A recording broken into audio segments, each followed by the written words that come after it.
Hi, I'm Ryan Szymanski, curator for Battleship New Jersey Museum and Memorial. And today we're in one of the captain's cabins for one of the captains on the battleship. A little while ago we did a video talking about how the word ensign means several different things. A rank, a flag, other things like that. The rank captain or the title captain means several different things, and Battleship New Jersey would have often had several captains on board. How the heck is that possible? So first off, this is the captain's in-port cabin. It is one of 3 cabins for the ship's commanding officer, the guy in charge of the ship. So this is the one where he would be when the ship is in port, and there's 2 at-sea cabins, one behind each of the bridges in the superstructure where the ship might be navigated from when it is at sea. The Navy's not creative when it comes to naming things, which might be why they keep reusing the same term. In 1989, the ship's captain, or commanding officer, was named Katz. The ship's doctor was also a captain named Katz. So in fact, earlier this week, one of my coworkers was going through the ship's cruise book, and he found a picture of Captain Katz performing surgery on the ship. Well, that's weird. What a talented commanding officer. But we looked at it, and the medical department has a Captain Katz, and then unlike any other rank in there, it says medical service under it in parentheses, so that you don't confuse it with the other Captain Katz. And these 2 guys don't look identical. Like, they're obviously different people when you see their pictures side by side. But in addition to a captain who is the commanding officer, you will also have a captain who is the head of the medical department. So the Navy has 2 different career tracks for officers, essentially.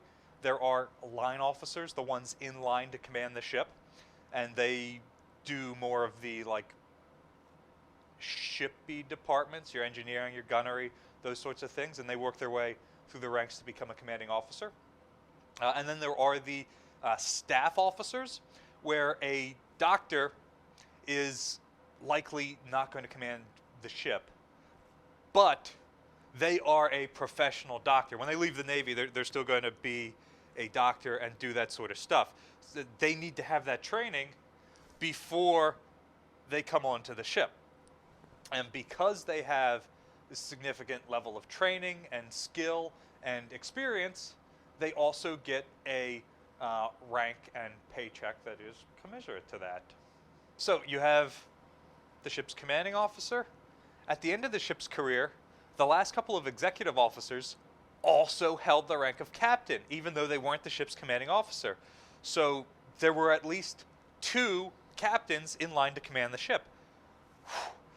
It turns out the administrative work of running the ship was so complex that the Navy thought it was worth assigning 2 people with captain's levels experience to do it. One to actually run the ship and one to actually run the crew. And how you choose which one's the commanding officer and which one's the executive officer is the amount of time in grade. Which one has been a captain longer, essentially, determines which one is the commanding officer versus the executive officer. Another person assigned to the ship's crew who holds the rank of captain was often the officer in charge of the ship's Marine Corps detachment. The Marines use a different rank system that is not perfectly in line, but more in line with the terrestrial services or the Air Force. And so one of the mid-level officer ranks is captain. So that is the rank between lieutenant and major. That would be roughly equivalent to the rank of lieutenant in the Navy. So the ship has a commanding officer who's a captain, might have an executive officer who's a captain, might have a medical officer who's a captain, and possibly some of those other type ranks. So for example, if we had a lawyer from JAG on board. I'm not sure that this ever happened on the ship, but often that is another sort of profession like doctor, where you might have a captain assigned to the ship who is not the commanding officer. And we'd have a Marine Corps captain on board. Are there any others? But wait, there's more. If we have an admiral's staff on board, oftentimes members of the admiral's staff would also hold the rank of captain. So typically a rear admiral would have a captain as a chief of staff. So when Admiral Paul Reason commanded Battle Group Romeo from on board New Jersey, 2 of his staff officers held the rank of captain. So at that point, the ship would have had 6 captains on board, minimum. But wait, there's more. You might also get riders on board who hold the rank of captain, or passengers. So for example, in 1983-1984, Captain Joseph Azalina Sr. was on board the ship when she deployed to Lebanon, and he was a member of the State Battleship Commission that was trying to turn New Jersey into a museum. Well, obviously the Navy doesn't give the ship to the state at that point. They recommissioned her instead. And somehow he was able to get invited on this first cruise of the ship when she was commissioned, which then turned into a much longer thing with the deployment to Lebanon. And he could have begged off at any point, but he chose to stay on board and help throughout much of that deployment.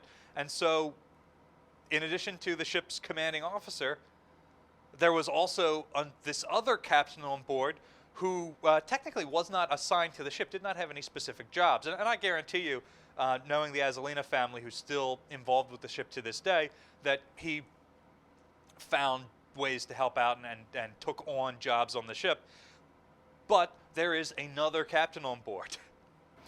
So the moral of this story is, if you're an enlisted person on the ship, just salute everyone. Odds are they're a captain. What is another word around the ship that might have multiple meanings? Let us know in the comment section down below. Maybe we'll make a video about that in the future. Battleship New Jersey receives operating support from the New Jersey Department of State, also from a number of other businesses and private individuals like yourselves. We really appreciate your support. There's a link in the description below for more ways you can donate to support the museum. You can also support us by liking, sharing, and subscribing so more people find out about us and our channel. Thanks for watching.